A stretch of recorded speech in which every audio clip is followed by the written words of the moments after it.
Hey, thanks for coming back to watch Will&Ski Sports Wave Week 3. My name's Will Medina. Ryan Kareem. And we're coming to you today with 3 topics.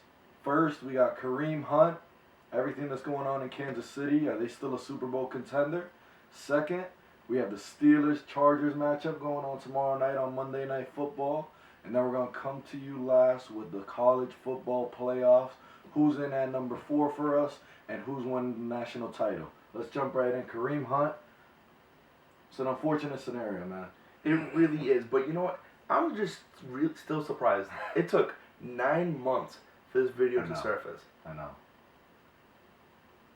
The way the NFL is going right now, there's something that has to be done. Obviously, early in the year, we got Jameis Winston, Kareem Hunt. A couple of years ago, Ray Rice. Something has got to be done in the NFL. You know, the NFL does a good job of trying to figure it out after. I'll give them that. But they never interviewed Kareem Hunt. They never interviewed the woman in question here and stuff like that. That's an issue. It really is. I mean, all they're getting is what they see. Obviously, what he did was wrong. I think, as men, we both can agree on that. Yes. But we don't know the whole story. All we see is the video and what the media, what we think happened. Exactly. Again, what he did was wrong. We do not know the full story. And I think the NFL, I think the Chiefs were right for cutting him. But I would love to know the full side, the whole story. Yeah, we need to know what's going on there. There is a story behind it. There is no excuse, no matter what the story was, for what happened. What ensued that night, Kareem Hunt, you're completely wrong in that. And I need to say I applaud the Kansas City Chiefs because, you know, sometimes you see a team kind of wait around. The Chiefs said, no, our integrity is at stake here. We questioned you. We felt like you lied to us, and we're not dealing with that. We're not backing somebody that we feel is not telling the truth on it, and we don't want to put that with our organization. In a good time for Kansas City right now. If you're a Chiefs fan, you're very excited about what's going on. You don't want this negative impact. If you have Kareem Hunt hanging around for a week or two, fine, you might not play him, but he's still on your roster, and everybody's going to talk about it. Look at Reuben Foster. Mm-hmm. As soon as he gets signed by Washington, it brought negative impact to their team right off the bat. And I applaud Kansas City for not wanting to deal with that. You know, reports are saying that he's going to face at minimum a 6-game suspension, looking at longer, which is, it should happen. The NFL did a great job putting him on the exempt list. You know, in scenarios like this, I will say, look at the Reuben Foster incident, look at the Ray Rice incident like we talked about. You know, if they feel like this is like a huge issue, they've done a great job of being like, you're not going to be able to play, or you're not going to be able to do what so many people want to do and you have the luxury of doing. You know, it's really a gift to be an NFL athlete. Yeah. And they make sure that you're going to uphold it if they feel like you're not. I'll give them that.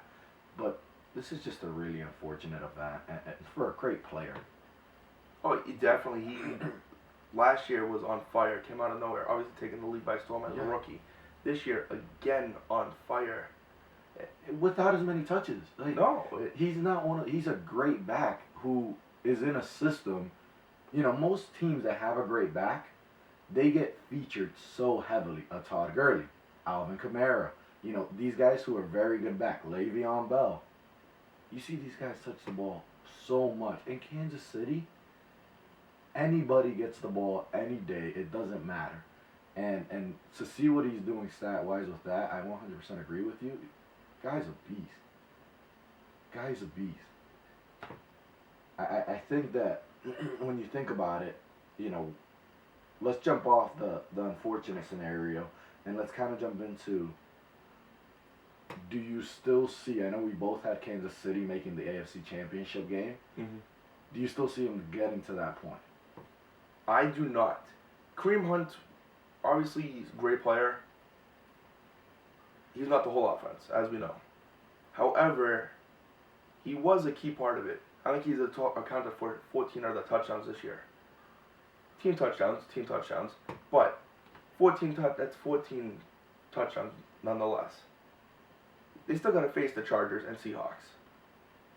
In Seattle, for one. Yes. You know? So going to Seattle is never easy. However, One loss at this point for any team in the AFC, not just the Chargers, not just the Chiefs, Patriots, Steelers, any one loss right now could dramatically hurt them. Change seeding. Exactly. They're going to make the playoffs. We know that. Yep. However, a loss to the Chargers, a loss to Seattle, or to even both, they're not getting the bye. They don't have the home field. Don't forget, too, Baltimore goes into Kansas City, and I know Baltimore has been kind of up and down this year, but they're hot recently with the new quarterback. Yeah. Right, Lamar Jackson comes in, and nobody's saying he's an all-star.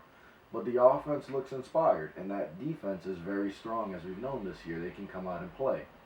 So I'm not saying they're going to go into Kansas City and win the game, but they can give them a run for their money if they go in there and play well. So that's 3 tough, games that could possibly, end up altering their seeding from the 1 seed to the 3 seed maybe. Yeah. It's a big jump. That goes from a bye to a wild card team, Yep. So I agree. And that's the difference between going into or hosting an AFC Championship game or coming to a New England, an LA, or a Pittsburgh. Right there, it changes everything dramatically. I don't see it happening. I don't.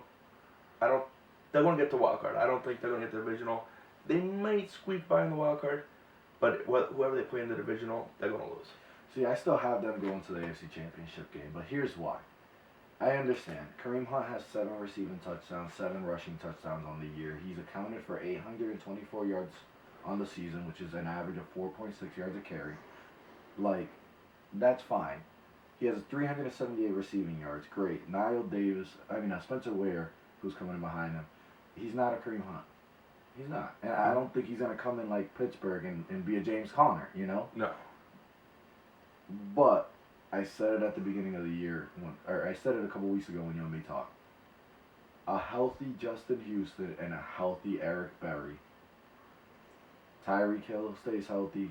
Travis Kelce stays healthy. Pat Mahomes stays healthy. And that defense, which has looked better the past couple weeks now that Justin Houston has come back. And you still have Eric Berry, who just started practicing this week on the prowl. I mean, honestly, if they can, I still see them getting a 1 or a 2 seed. I still see, Pittsburgh or the Chargers having to come to them.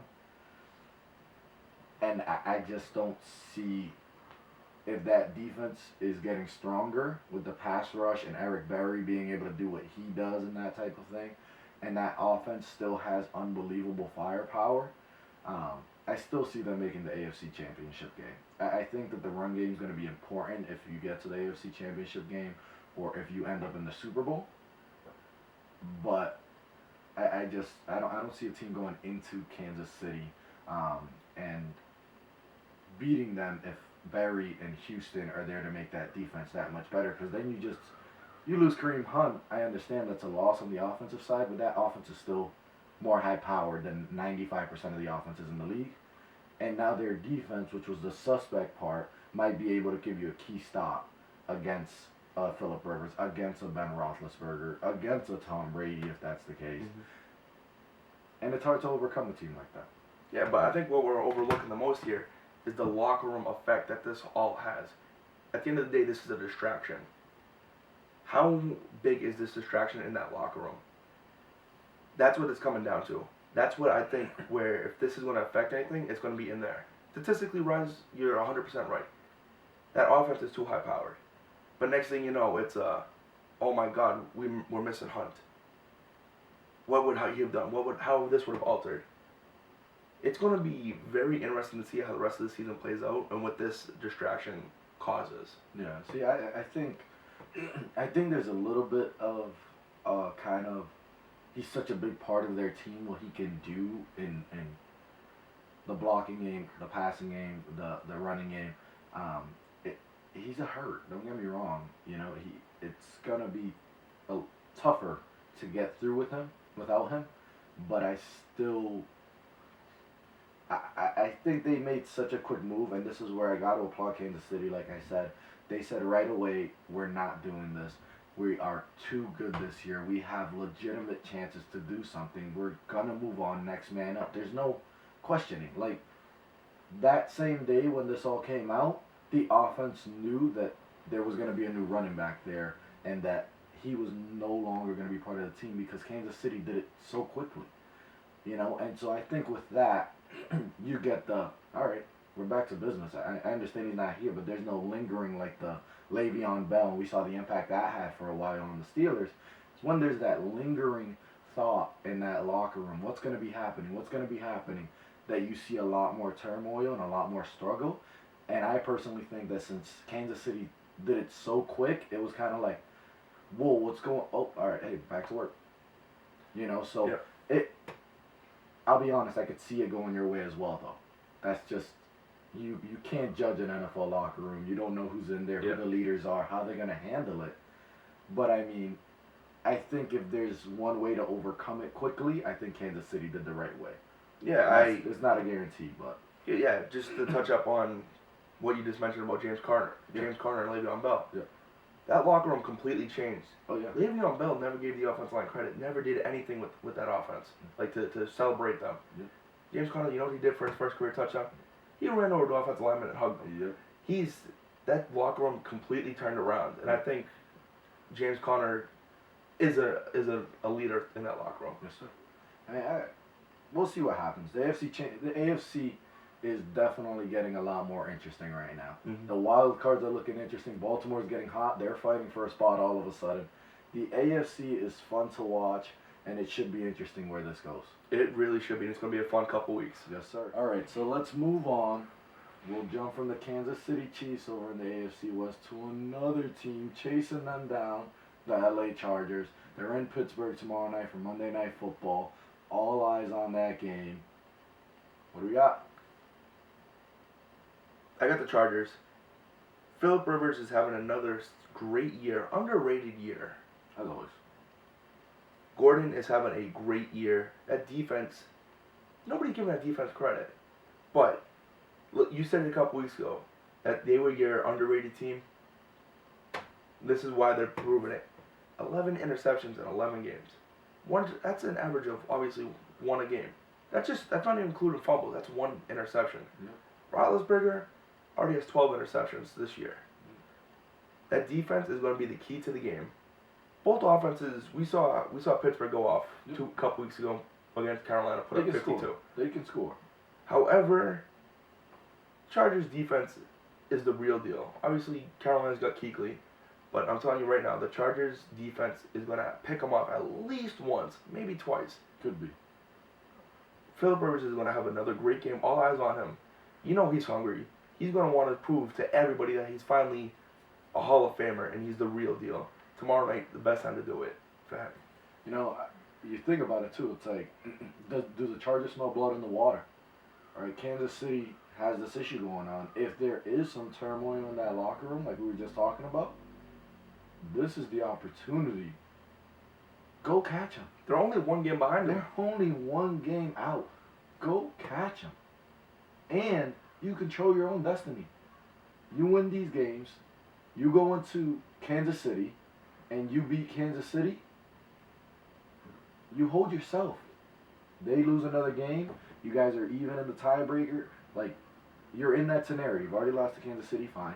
But if you go in there and beat them, you both end up with the same record. You have the tiebreakers, you work it out, but you can't end up being the division leader if you don't win these games. Yep. Right? So, I have the Chargers winning. I'm going to stay away from the stats for a second.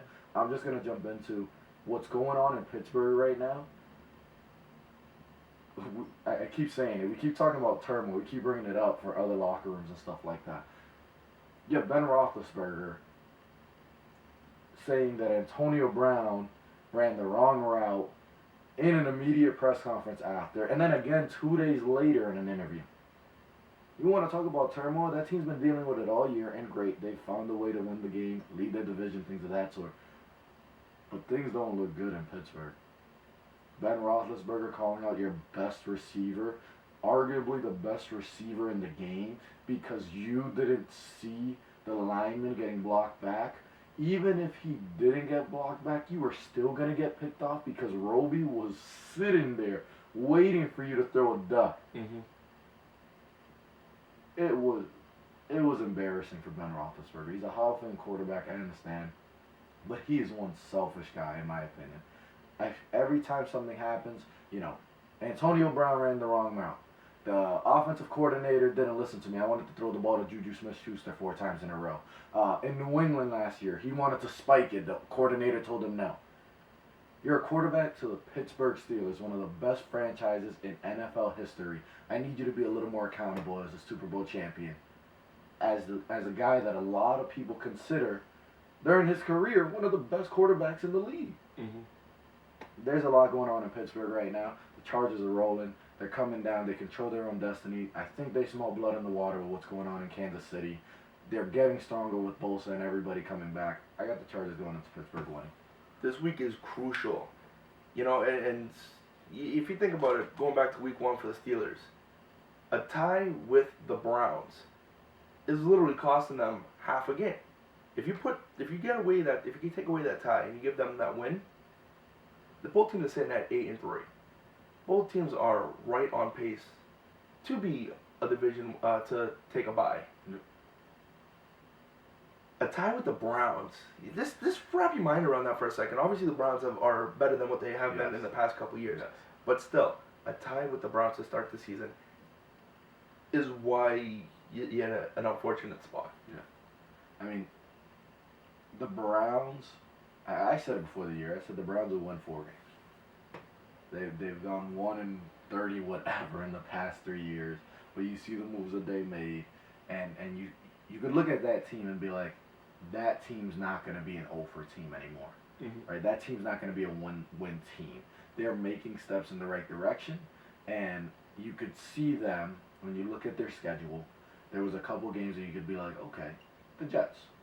When they played the Jets and Baker came in that day when Tyrod got hurt. Yep. You could see them being competitive in that game, sneaking out a win a couple times, things like that. And then you could see that defensively they were going to be strong, which they've shown at cases, right? They've shown in certain spurts that their defense is formidable.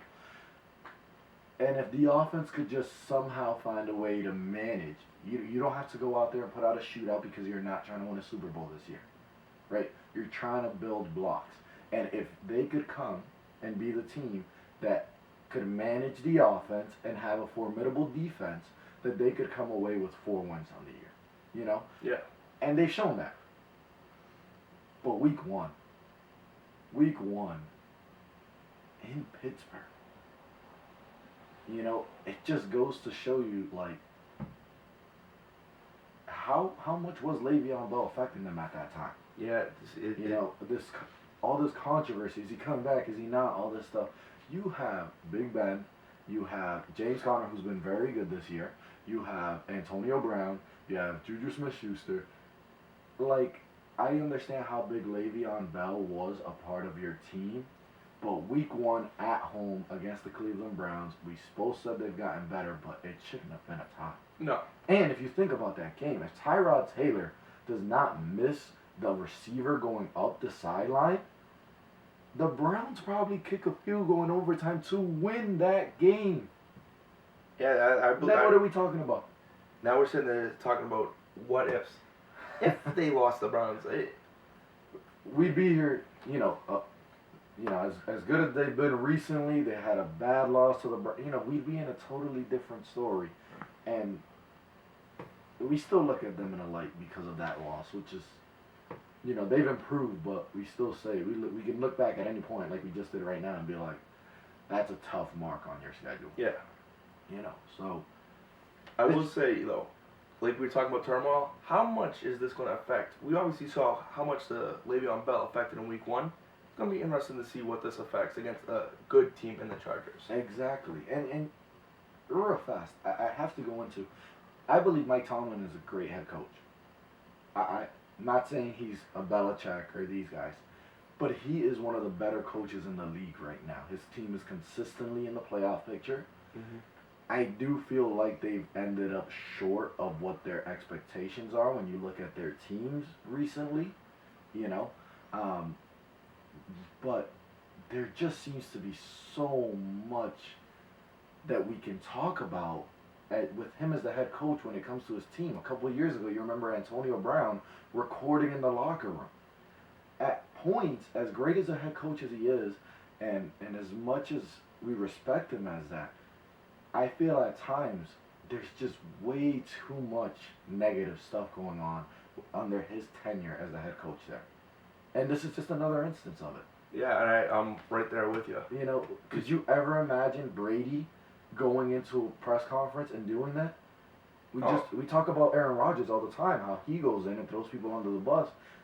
It's the same thing in Pittsburgh. You feel like even though there's structure there, it's not. I don't. It's just one of those things where you're like, you shake your head because you're like, maybe if you weren't so concerned about all this extra stuff, or if the team was in a better standing when it came into that locker room stuff. Could you ever picture somebody in a New England locker room recording Bill Belichick's speech? Oh, God, no. And that's why I'm glad you brought that up, because that was my next point. You'd never see this happen under Belichick. Belichick would never throw anybody under the bus. Parcells back in the day. No way. These guys earn the respect of their locker room to the point where it's, you need to do it my way, and that's it. And the people that come to these organizations buy into it. That's not happening in Pittsburgh, unfortunately. No, it's not. And that's a shame to see, because a good Pittsburgh team is good for the NFL because of their history. It's good for the NFL because it gives you a stronger AFC with the Patriots of the past 18 years and things of that sort. You know, Pittsburgh is key to the NFL's success. Just like Dallas. When Dallas is doing well, the NFL does well. Yep. When Pittsburgh does well, the NFL does well. Green Bay, New England, the 49ers, if you know, they get back to that. There's certain teams that they're huge to the NFL. Pittsburgh, to see it like this, is a struggle. It really is. Yeah. I mean, let's see what happens tomorrow. Let's Chargers, see. right? Yeah, you know it. All right, let's jump ships. We're going all football today, but we have to. College football playoffs. Committee's coming out later on today with their, you know, their actual rankings of it, but let's go into ours. Who do you got as your 1 through 4 right now? No, it's got to be Bama. Has to be. 2, Clemson. There's no doubt. I think we'll agree on the top 3. 3, Notre Dame. 4 is where it gets tricky. After watching last night's game against Georgia and Alabama, I would love to see a rematch. I want to see it again. It was such a great game. I want to see it DeAndre again. Swift went off. Looked great. The defenses looked very good on both sides. Yep. However, I do not see the committee giving us what we want. Nope. But I see Ohio State getting in. So you got Ohio State over Oklahoma. Yes, I do. Okay. The reason why I say this is Ohio State's 5-0 versus ranked opponents. They only have one real blemish on that Pretty schedule. big blemish. It is a very big blemish, and this is where I'm on the fence. If it would have been a closer loss, if it would have been a tight loss, Exactly. I don't think there's any debate. However, there is the blemish, and we're in this debate. That offense is averaging 41 points a game in the Big Ten. Pretty tough conference. When you got Michigan State, Michigan, Penn State. Those are the big 4 in Ohio State. You get, other than that, it's kind of a cupcake conference. But nonetheless, you still got to play Michigan, Michigan State, and Penn State. 3, all teams that they played all 3 times this year, all ranked. They're 5-0 against ranked opponents. They're averaging nearly 42 points a game. That defense is giving up 25.5 a game. But you know what though? The offense of leader, Dwayne Haskins. Listen to these statistics. 4,580 passing yards. Think about that. Wrap your mind in 13 games. Wrap your mind around that. That's unreal for any sport. 47 passing touchdowns. That's another unreal. He's averaging just under 4 touchdowns a game. That is crazy for a quarterback. This guy statistically should be the Heisman winner. All right, let's see. There's a lot there. So, I agree with you. If there's a team that I want to see at the number 4, it's Georgia. Because last year, national championship, unbelievable. That was a great game. Last night, right, you see this first half, and it's 28-14, and Tua is 35 yards completed in the first half. The guy's been unbelievable. You want to talk about Heisman? He was the front runner all year. Oh yeah, because of the year he's had. And you know what? I think he played maybe 2 or 3 fourth quarters the entire year. Exactly. They've been blowing everybody out. He's been unbelievable, but he was held to 35 yards in the first half against that Georgia defense. The way that Alabama scored that rushing touchdown with the fumble and he picks it up and he's over the line, you know, like that can go either way, and you don't get that touchdown there. Maybe you settle for 3. It's a 28, you know, whatever game, 9 game instead, or 10 game. Who knows how that ends up happening, right? Who knows the outcome of that game ends up being? But I agree. I don't think the committee's gonna give us what we all want. I'm sure we're not the only people that want to see that. Unless you're an Oklahoma fan or an Ohio State Exactly. fan, then you want to see that game. But I like your argument for Ohio State, but I still think Oklahoma should get in at the 4. So they lost the 1 game, but they lost to Texas, who ended up being a very good team this year. So their 1 loss compared to Ohio State's 1 loss, very different. They lost by 3 points to a Texas team, and then they come back yesterday and they beat Texas. Ohio State goes down to Purdue, and if that's a close game, I understand they shouldn't even be. I mean, they should have killed Purdue with Haskins and their weapons and their, you know, like that team is strong. They should have killed them, but they didn't even lose by a field goal or a touchdown. You know, you lose by 29 points. And if it wasn't that a receiver drops a pass in Maryland, they lose 2 games, and we're not even having this convo. No, we're not. You know, so West Virginia, you talked about Haskins. You know, Kyler Murray's right there. Murray's 4,053 passing yards on the year, 40 touchdowns on the year. They're 4-1 in 1 possession games, the 1 game coming to a great Texas team. They're averaging 49.6 points a game, very similar to Ohio State. I understand they play in a weaker division defensively, right? You don't see a lot of defense in that conference. But what they're doing is unreal. And you see a guy like Kyler Murray, who was second to Tua, to a lot of people coming into this week. After what Tua did yesterday, is he catching him? You know, Haskins has had a great year. This guy's been held to less than 270 yards when he's thrown more than 15. The reason I'm saying this is because there's been a couple games he hasn't finished, or he's only needed to throw the ball 11 times. If he's putting the ball in the air more than 15 times a game, he's only been held to less than 270 yards 1 time at TCU. And guess how many touchdowns he put up in those 24 attempts? How many? 4. So it was one of those games where the 270 yards were 4 touchdowns. Like, the yardage kind of deceives you compared to, you know, what the stats were, because of the fact that he put up 4 touchdowns and that's all they needed. You know, so he's had an unbelievable year, and with the way Tua performed yesterday, he's been great all season, don't get me wrong. But so is Kyler Murray. And I think yesterday, you know, he had a pretty good performance against Texas. He avenged that loss that they had earlier in the season. I have them in at the 4 spot. I have him, I wouldn't say taking over the Heisman front runner, but I have him right there a lot closer than before.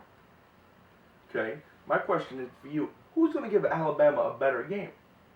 This is obviously, we talked about Oklahoma's high scoring offense. Mm-hmm. Are they going to be able to score against a Alabama defense? This is where the question comes into play. Are they going to be able to put up nearly 50 points against an Alabama defense? I personally don't see it. I don't think Ohio State will be able to do it neither. But what team do you think is going to give Alabama a better run for their money? Out of these two teams? Yeah. It's tough because to say they're going to give them a run for their money, I think there's only 2 teams in the country that can do that, and it's neither of these teams. And I know you agree with me on this because we've talked about it.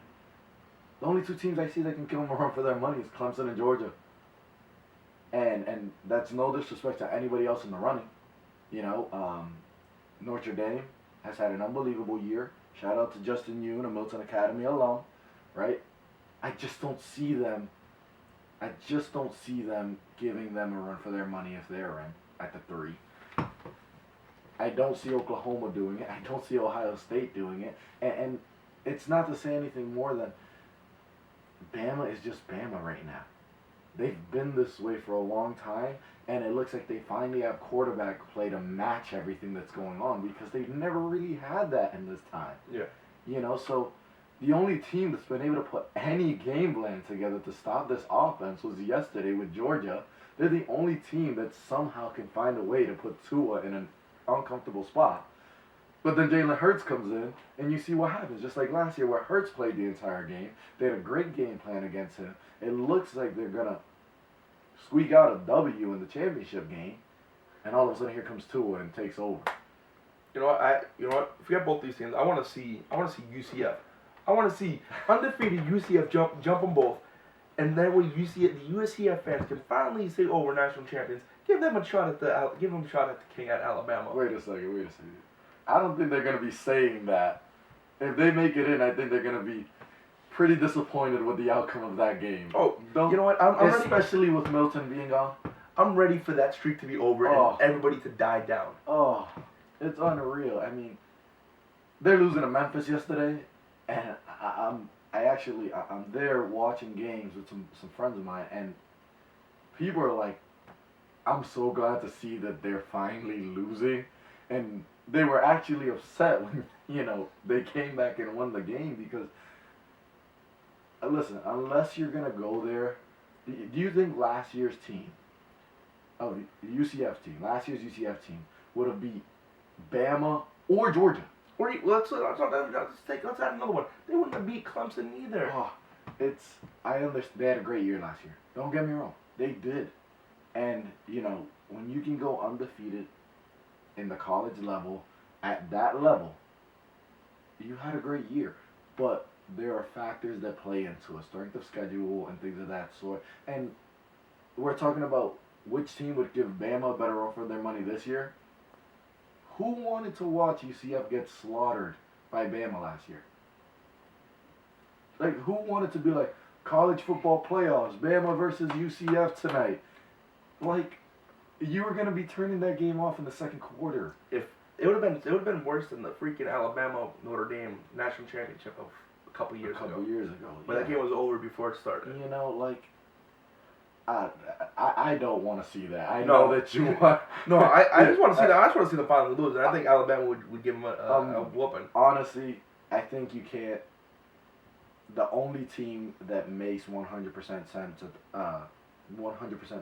at the 4, because of their actual ability to make a run at a national title, with the other teams around, Bama, Clemson, and Notre Dame, is Georgia. Yep. But we're not going to see that. Out of the other 2 teams, they're both great teams. They both have had great years.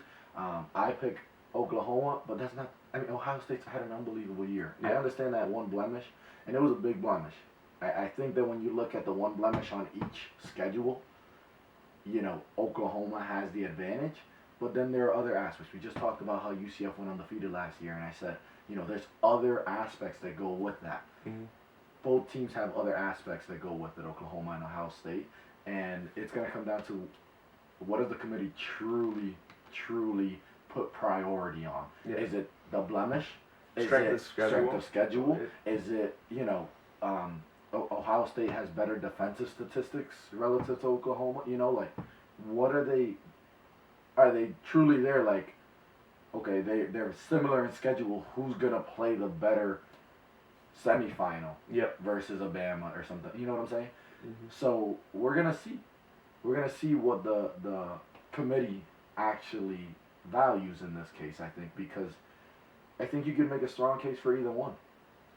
So it'll be interesting to see. But jumping off that, college football semifinals, college football championship game. Give me your predictions.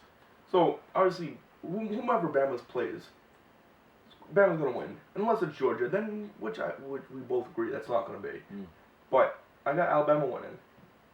Then I got Clemson. Clemson is the only other team in the country that can give Bama a run for their money. Trevor Lawrence for a true freshman. He's 18 been years old. unbelievable. Kid is phenomenal. Kid is unreal. Could be a first round draft pick as an 18-year-old. I truly believe that. If he was eligible for the draft, he would be a top 10 pick. He's only 18 years old. He knows what it's like to play in a hostile environment. They're gonna beat Notre Dame. Then they're gonna give Notre Dame one. We thought last year's national championship was a great game. I wouldn't be surprised if we see a better one, but it comes down to a last-second field goal. And that way, I got a 50-50 between Alabama and Clemson. Yeah. I mean, we keep saying it, and we keep saying it. If Georgia was in, I have them going to the championship game against Alabama. Well, actually, they'd be the 4 seed, so they play them in the semi, which would be unbelievable. Yeah, Can you imagine that semifinal game? Like, right down the road? Like, that'd be unreal. But of the 4 teams that we think are going to get in, I got Bama winning their game, whether it's Oklahoma or Ohio State, whatever it may be. And then I have Clemson beating Notre Dame. Tough for me to say, but I have Clemson beating Notre Dame. And it's one of those things where you can't, as great as Bama's been, Clemson's been unbelievable too. It's hard to choose a winner to that game, and that's one of those games where if you don't have true 100% allegiance to one of the teams, and you're a football fan, you want to invite all your friends over, and you just want to order some pizzas, have a couple drinks, and enjoy some great football, because if it ends up being that way, Clemson, Bama, last-second field goal, that's going to be a game of the century type game. 100%. You know, so I just want to see some good football at that point. Yeah, that's essentially what it's going to be. Is we both agree, Clemson, Alabama, it's going to be a great game. Both teams can go off on a blink of an eye. The first play yesterday from Clemson, kid busted it out for 75 yards for a touchdown run. It was gone on a blink of an eye. Alabama, they're one of the teams that aren't going to score on you in 2 plays, but they're going to score. They'll score. No, they can score at any point. Exactly. You know, they're not going to be the team that goes, oh, let me go for the 100-yard. They're not going to go for the 80-yard touchdown pass every single time. But it's like a huge giant wall coming at you, closing in at you. Yeah. Eventually, it's going to squish you. And that's what Alabama is. They're just going to march down the field little by little, 5-6 yards of play, and they're going to put it in the end zone. That's Alabama football. And this year with Tua having the ability that he does, he's a very precise passer, strong arm, coming from the left side. They'll go 5-6 yards, and then all of a sudden they'll hit you for 7. Yeah. You know, so it's going to be so much fun to watch. I cannot wait for the college football playoffs. I know you and me are going to be watching the games together. Oh, yes. We'll be coming at, with the show all the time, because this is going to be interesting to watch. But I want to say thank you to everybody for coming out today watching. This is week 3 of Will&Ski Sports Wave. Guys, make sure if you haven't already, make sure you hit the subscribe button down below. It means a lot. Hit us with a like. Yeah, and we'll talk to you guys later. Sounds great.